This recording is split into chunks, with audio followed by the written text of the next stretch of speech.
Dobrodošli nazaj v oddajo BV Faktor. Maja Makovec-Brenčič, ministrica za izobraževanje, znanost in šport, je skupaj z edino stranko SMC absolutno največja poraženka predsedniških volitev.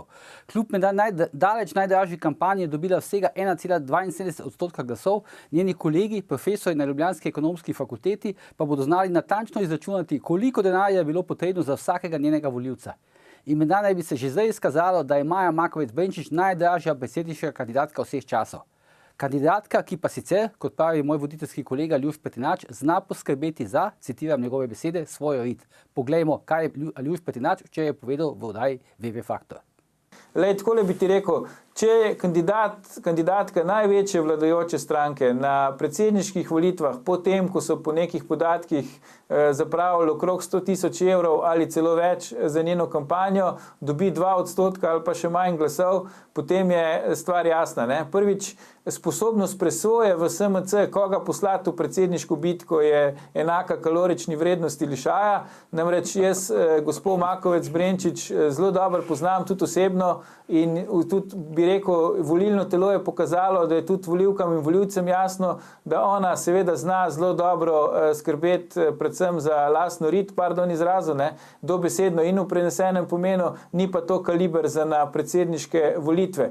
Kaže pa to še nekaj, ne, da prvokategorniki v SMC-ju, kot sem rekel, Milan Brglez, Miro Cerar in tako naprej, so se očitno zelo bali, bi rekel, takega velikega, hudega poraza proti Borutu Pahorju in enostavno na te volitve niso šli. Priročno žrtev so pa našli v ministrici za izobraževanje, za katero vemo, da že ima od začetka nastopa mandata hude težave, najprej afera dodatki, potem afera sejnine v Nakvisu, potem je imela v času kampanje še dodatno afero, kjer se je izkazalo, da je zakonom o visokem šolstvu dobršnemu delu študentov vzela njihove pravice, status, zavarovanje, celo štipendije. Skratka, po mojem mnenju ne bi mogli bolj zgrešiti svojo izbiro kandidata in se bojim, da to daje slabe napovedi tudi za rezultat SMC-ja na naslednjih državnozborskih volitvah, ker kot vidimo, če ne greš v tekmo z vsem, kar premoreš, potem te volivci tudi temu primerno nagradijo. Kako pa to, da se je pa pustila žrtvovati, če se je pač pustila?